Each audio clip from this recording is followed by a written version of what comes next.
نحمده ونصلي على رسوله الكريم أما بعد فقد قال الله تبارك وتعالى في الكلام المجيد والفرقان الحميد فأعوذ بالله من الشيطان الرجيم بسم الله الرحمن الرحيم وذكر فإن الذكرى تنفع المؤمنين صدق الله مولانا العظيم۔ میرے محترم بھائیوں، دوستوں اور بزرگوں اور گھروں میں بیٹھ کر سننے والی دینی ماں بہنوں، چند متفرق باتیں بڑے ادب احترام کے ساتھ آپ حضرات کی خدمت میں پیش کرنی ہے۔ پہلی بات تو یہ ہے، ایک مسلمان پر مسلمان ہونے کے ناطے دن میں 5 نمازیں فرض ہے، اور مردوں کے لیے باجماعت اپنے محلوں کی مسجد میں فرض نمازیں ادا کرنا سنت مؤکدہ قریب واجب کے ہیں۔ بہت سارے بھائی بیچارے نماز سے دور ہیں، حالانکہ حضرات صحابہ رضی اللہ عنہم کے یہاں ایمان اور کفر کے درمیان کوئی چیز فرق کرنے والی تھی تو وہ نماز تھی۔ جو نماز پڑھتا تھا سمجھا جاتا تھا کہ وہ مسلمان ہے، اور جو نماز نہیں پڑھتا تھا اس کے بارے میں سمجھا جاتا تھا کہ وہ بے ایمان ہے۔ اسی لیے اس زمانے کے بہت سارے منافق اپنے کفر اور نفاق کو چھپانے کے لیے باجماعت نماز کا اہتمام کرتے تھے، اور اتنا اہتمام کرتے تھے کہ بعض بوڑھے اپنے ساتھیوں کے کندھوں پر ہاتھ رکھ کر پیر کو گھسیٹے ہوئے مسجد آتے تھے۔ غفلت کا یہ دور ہے کہ بہت سارے مسلمان فرض نماز ادا نہیں کرتے۔ 80% امت نماز سے دور ہے، شور ہے، دنیا سے اسلام مٹایا جا رہا ہے، اسلام سے لوگوں کو برگشتہ کیا جا رہا ہے، متنفر کیا جا رہا ہے، یہ شور ہے۔ ایسے ماحول میں ہم کیا کر رہے ہیں؟ ہمارا کام کیا ہے؟ ہم کیسے کام کر رہے ہیں؟ کیا ہم ایسے کام کر رہے ہیں جو آدمی کو اسلام اور ایمان سے قریب کرے، یا ایسے کام کر رہے ہیں جو اسلام ایمان سے دور کرے؟ اس لیے جہاں تک میری آواز پہنچتی ہے، میں اپنے بھائیوں سے اور اپنی بہنوں سے بہت درد دل سے عرض کروں گا کہ اسی وقت سے یہ طے کرے کہ 5 وقت کی فرض نماز کا اہتمام کرنا ہے، اور مردوں کو اپنے اپنے محلے کی مسجدوں میں باجماعت نماز کو ادا کرنا ہے۔ دوسری گزارش یہ ہے، ہمارے بہت سارے بھائی ایسے بھی ہیں جو حق تعالی شانہ کی توفیق سے فرض نمازیں جماعت کے ساتھ مسجدوں میں ادا کرتے ہیں، اور وہ دیندار سمجھے جاتے ہیں، اہل علم کا طبقہ بھی ہیں، حفاظ اور قراء کا طبقہ بھی ہیں، دعوت و تبلیغ سے منسلک حضرات بھی ہیں، خانقاہوں سے ملے ہوئے متعلق لوگ بھی ہیں، لیکن جہاں تک تکبیر اولیٰ کا اہتمام ہے تو ہر جگہ بہت زیادہ کوتاہی اور کمی نظر آتی ہے۔ یعنی تکبیر اولیٰ کا ہماری زندگی میں اہتمام نہیں ہے، حالانکہ تکبیر اولیٰ کے بے شمار فضائل ہیں، اور تکبیر اولیٰ کے فضائل میں یہاں تک ہیں کہ جو آدمی تکبیر اولیٰ کے ساتھ نماز پڑھتا ہے، اس کی تکبیر اگر فرشتوں کی تکبیر کے ساتھ ہو جائے تو اللہ تعالیٰ اس کے پچھلے گناہ معاف فرما دیتے ہیں۔ بعض بھائی ہمارے ایسے ہیں جو تکبیر اولیٰ سے پہلے مسجد میں آ جاتے ہیں، مسجد میں آ کر وضو کرتے ہیں، لیکن وضو کرنے کے بعد صف اولا کا اہتمام نہیں کرتے. عام طور پر مسجدوں میں پیچھے بیٹھتے رہتے ہیں. ہر نمازوں کا یہ حال پہلے ہی بتلایا تھا. فقہا نے لکھا ہے کہ نماز سے پہلے صف کی تیاری کے لیے صفوں میں اس طرح بیٹھے کہ پہلے پہلی صفوں میں بیٹھے، پہلی صف پر ہو جائے پھر دوسری صف بنائے، دوسری صف پر ہو جائے پھر تیسری بنائے. یہ کب؟ ابھی نماز کا وقت باقی ہے، لوگ آ رہے ہیں. اور نمازی کو ان کی صفوں کے اعتبار سے ثواب دیا جاتا ہے. سب سے زیادہ سب پہلی صف والوں کو، پھر اس سے کم دوسری صف والوں کو، پھر اس سے کم تیسری صف والوں کو. دیکھو نفس و شیطان نے ہمیں ایسے چکر چلایا ہے کہ وہ یہ نہیں چاہتا کہ امت کا نوجوان مسجد کو پہنچے، اور اگر وہ نفس و شیطان سے مقابلہ کرتے ہوئے اللہ کی توفیق سے مسجد میں آ گیا تو یہ نہیں چاہتا کہ مسجد میں صف اولا کا، تکبیر اولا کا اہتمام کرے. بعض مرتبہ ایسا دیکھا جاتا ہے مسجد کے جماعت خانے یا برآمدے کی آخری صف میں آدمی بیٹھا ہوا ہے اور نماز سے 10 منٹ پہلے 15 منٹ پہلے آ گیا ہے، لیکن تکبیر اولا اس کی فوت ہو جاتی ہے. کتنی بڑی محرومی ہے. آدمی مسجد میں آ چکا ہے، نماز پڑھنے کے لیے آیا ہے، لیکن صف اولا اس کی تکبیر اولا چھوٹ رہی ہے. کیوں؟ اس لیے کہ وہ پیچھے بیٹھا ہے. روایتوں میں آتا ہے نیک کاموں میں اور خیر کے کاموں میں آگے بڑھتے رہو. جو آدمی خیر کے کاموں میں، نیک کے کاموں میں اپنے آپ کو پیچھے رکھتا ہے، کل قیامت کے دن حق تعالی شانہ جب جنتیوں کو جنت میں داخل کریں گے تو جو نیک کام میں پیچھے رہتا ہے جنت میں دخول کے اعتبار سے بھی اس کو پیچھے رکھا جائے گا. مثال کے طور پر کسی آدمی کا انتقال ہو چکا ہے، نماز جنازے کا وقت ہے، فرض نماز کے بعد جنازہ صحن میں رکھا ہوا ہے. ہمارے بہت سارے بھائی وضو کر چکے ہیں، سنت کا وقت موجود ہے، تسبیحات کا وقت موجود ہے، اور وہ بیچارہ پیچھے بیٹھا ہے اور پیچھے بیٹھے ہوئے اپنے کاموں میں مشغول ہے، بات چیت میں مشغول ہے. میرے بھائی ہم مسجد میں آ گئے، عبادت کے لیے آئے، ہمارے مردے میت بھائی کے اوپر نماز جنازہ پڑھنے کے لیے آئے ہیں.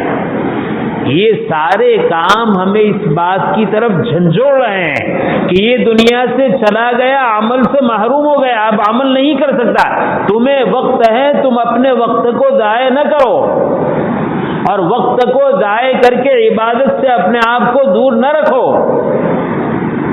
ہمارا حال ہے کہ ہم اس طریقے سے غفلت کا کام کرتے ہیں اور باوجود مسجد میں آنے کے مسجد سے باہر اس طریقے سے باتوں میں مشغول رہتے ہیں. ہمیں احساس ہی نہیں. دیکھو حق تعالی شانہ غیور ہے، بے نیاز ہیں. اگر دنیا کے سارے انسان کفر و شرک اختیار کرے، اس کی نافرمانی اختیار کرے، اس کی عزت، عظمت اور کبریائی میں ایک ذرہ برابر فرق پڑنے والا نہیں ہے. اور اگر دنیا کے سارے انسان عابد و زاہد بن جائے، شیخ عبد القادر جیلانی اور جنید بغدادی اور شبلی نعمانی بن جائے، اس کی عظمت اور کبریائی میں کوئی بڑھوتری ہونے والی نہیں ہے. آدمی جتنی نیکیاں کرتا ہے اس کا فائدہ اس کو ہے، اور جتنی کوتاہی کرتا ہے اس کا نقصان اس کو ہے. لہذا میں اپنے بھائیوں سے عرض کروں گا تکبیر اولا کا اہتمام کرے اور صف اولا کا اہتمام کرے، اور صف اولا کو پانے کے لیے مسجد میں آنے کے بعد اپنے آپ کو لغویات میں، بات چیت میں مشغول نہ رکھے، بلکہ مسجد میں آ کر صف کے اندر شامل ہو جائے. اور آپ کو معلوم ہونا چاہیے نماز سے پہلے جو سنتیں رکھی ہے وہ سنتوں کا مقصد یہی ہے کہ سنت کے بعد جب فرض نماز پڑھنے کا وقت آئے تو آدمی پورے دھیان کے ساتھ فرض نماز کو دل لگا کر پڑھ سکے۔ فرض نماز میں دل لگانے کے لیے فرض سے پہلے سنتوں کو رکھا ہے کہ سنت سے پہلے جو غفلت ہیں، جو لاپرواہی ہے، جو دوسری مشغولیات، ان ساری مشغولیوں سے ہٹ کر سنت کے ذریعے آدمی غیر اللہ سے اپنا تعلق توڑ کر اللہ سے اپنا تعلق جوڑ دے، اور اس کے بعد جب فرض کا وقت آئے تو جو تعلق جڑا ہوا ہے اس جڑے ہوئے تعلق کے ساتھ اللہ کی ہماتن عبادت کر سکے۔ اس کے بعد ایک بات یہ عرض کرنی ہے،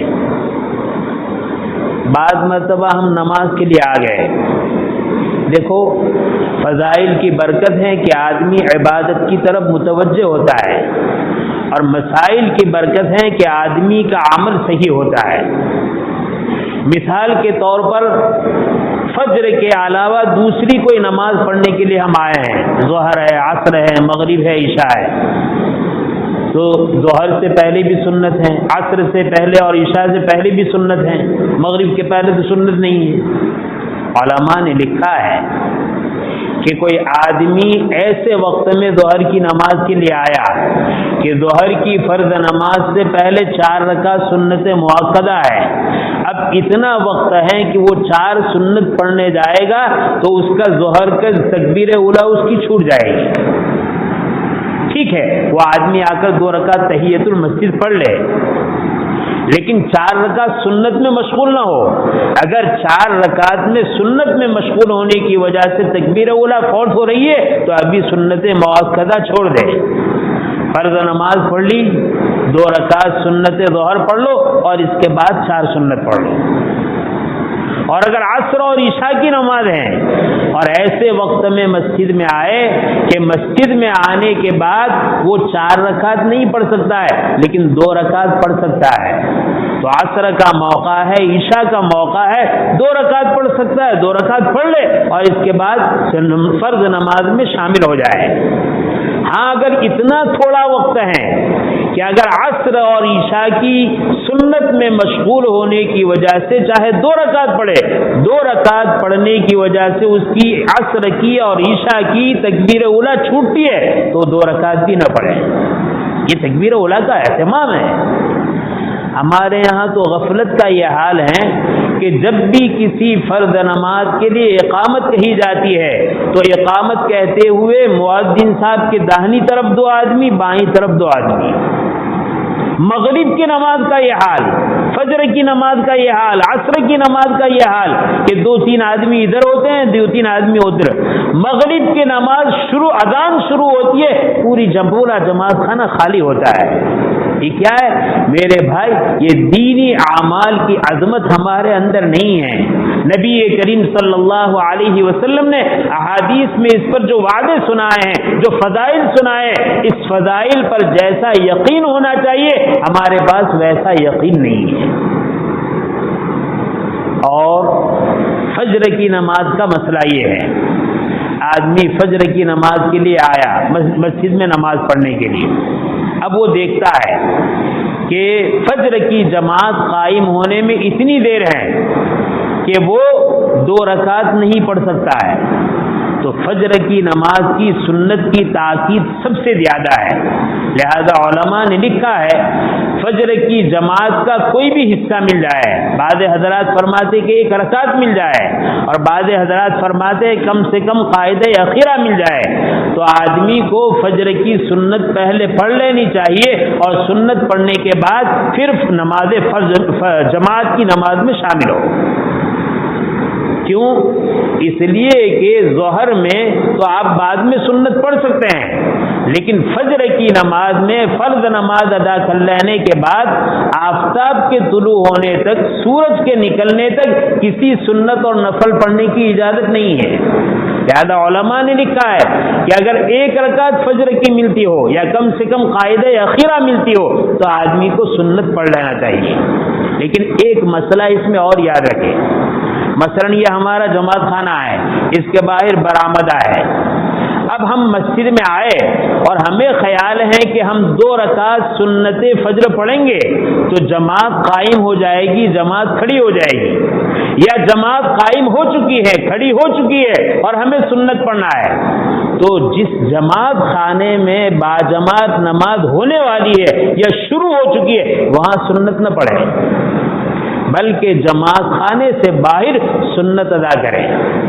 علماء نے لکھا ہے کہ جماعت خانے میں باجماعت نماز شروع ہونے کے بعد سنت فجر بھی اس جماعت خانے کے اندر پڑھنا مشروع ہے، اس کا بھی خیال رکھیں۔ ہاں کوئی شدید پریشانی ہو، شدید تکلیف ہو، باہر ایسی ٹھنڈی ہے، ایسی آندھی چل رہی ہے کہ وہاں سنت پڑھنا ممکن نہیں ہے، تو پھر مسجد کے کونے میں اگر جماعت خانے کے کونے میں اگر آپ نے سنت پڑھ لی تو حرج نہیں، لیکن ایسے کوئی عوارض نہیں ہے، ایسی کوئی پریشانی نہیں ہے اور نماز جماعت سے قائم ہو چکی ہے یا عنقریب نماز جماعت سے شروع ہونے والی ہے، اب سنت فجر پڑھنا ہے تو سنت فجر جماعت خانے میں نہیں پڑھنا چاہیے، جماعت خانے سے باہر پڑھنا چاہیے۔ ایک بات اور عرض کرنی ہے، پہلے بھی کئی مرتبہ توجہ دلائی، ہم نماز میں جماعت میں شریک ہونے کے لیے آ رہے ہیں اور امام صاحب رکوع میں ہیں تو ہم اس جماعت کو پانے کے لیے دوڑ کر آتے ہیں، اسلام میں اس پر سخت وعید ہے، گناہ ہے، اور کتنی بری بات ہے۔ آدمی نماز پڑھتا ہے، اس نماز میں آدمی اللہ کے علاوہ ساری مخلوق سے اپنے دھیان کو ہٹا کر اللہ کی عبادت میں اپنے دھیان کو لگائے ہوئے ہیں، اللہ کی طرف اپنی توجہ لگائے ہوئے ہیں۔ ایک آدمی دوڑ کر آتا ہے، اس کے دوڑ کر آنے کی وجہ سے جو آواز ہوتا ہے سارے مقتدیوں کے دلوں میں انتشار ہوتا ہے، توجہ ہٹ جاتی ہے۔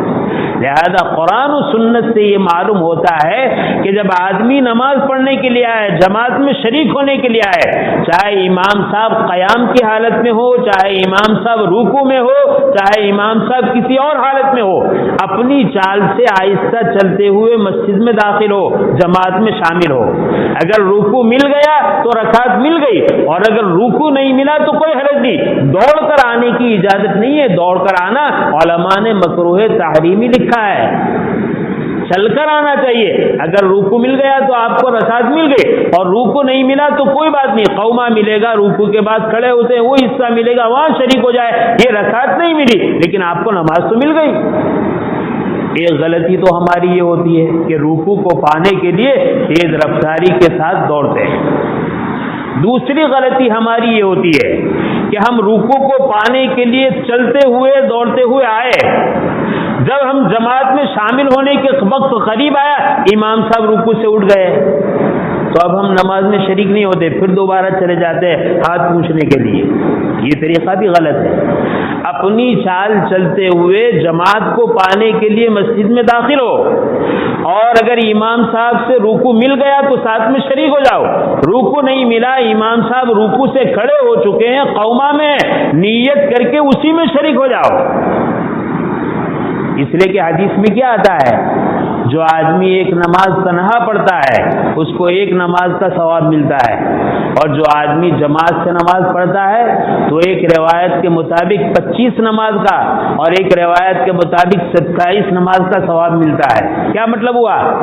ایک قیام کا ثواب 25 قیام کے برابر، ایک قوما کا ثواب 25 قوما کے برابر، ایک رکوع اور سجدے کا ثواب 25 رکوع اور سجدے کے برابر۔ اگر آپ کا رکوع چھوٹ گیا، آپ دوبارہ ہاتھ پوچھنے کے لیے چلے گئے، آپ کا قوما چھوٹ گیا، آپ کا پہلا سجدہ چلا گیا، سجدے کے بعد بیٹھے وہ جلسہ چلا گیا، پھر آپ کا دوسرا سجدہ چلا گیا، اور آپ دوسری قاعدہ بھی چلا گیا، یا دوسری رکعت کا قیام ہوا وہاں تک آپ ٹھہرے رہے، تو آپ یہ سارے یعنی 27 قوما کے ثواب سے، 27 رکوع کے ثواب سے، 27 سجدے کے ثواب سے ہم محروم ہو گئے۔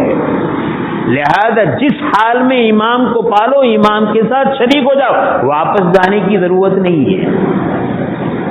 ایک بات اور عرض کرنی ہے، بعض مرتبہ ایسا ہوتا ہے امام صاحب قاعدہ اخیرہ میں بیٹھے ہوئے ہیں اور ہم جماعت میں شریک ہونے کے لیے مسجد میں آئے، وہاں بھی اس خدشے سے کہ امام صاحب نے سلام پھیر لیا تو ہماری جماعت چلی جائے گی، ہم دوڑتے ہوئے آئے۔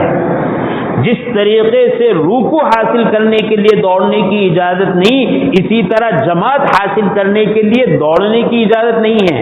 اپنی چال چل کر آؤ اور شامل ہو، جماعت مل گئی ٹھیک ہے، ورنہ اکیلے نماز پڑھ لو۔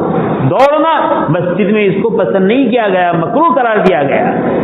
لہذا ایک مسئلہ اور یاد رکھ لیں، بعض مرتبہ ایسا ہوتا ہے امام صاحب قاعدے میں بیٹھے ہوئے، آخری قاعدہ ہے، امام صاحب کے پہلی طرف سلام پھیرنے سے پہلے کسی نے تکبیر تحریمہ کہہ دیا تو اس کو تو امام صاحب کی نماز مل گئی، اس کا نماز پڑھنا چاہیے۔ اس نے تکبیر تحریمہ کہی، پھر امام صاحب نے داہنی طرف سلام پھیرا، وہ نماز میں شریک ہو گیا۔ لیکن مسئلہ اچھی طرح یاد رکھو، امام صاحب نے پہلی طرف داہنی طرف السلام علیکم کہہ دیا اور اس کے بعد کسی آدمی نے شرکت کی، چاہے اب رحمت اللہ بھی باقی السلام علیکم کہہ دیا اور رحمت اللہ باقی، اور وہ اقتدا کرتا ہے، اس کی اقتدا صحیح نہیں ہے۔ اور اگر پہلی طرف سلام پھیر دیا پھر اقتدا کرتا ہے تو بھی صحیح نہیں ہے۔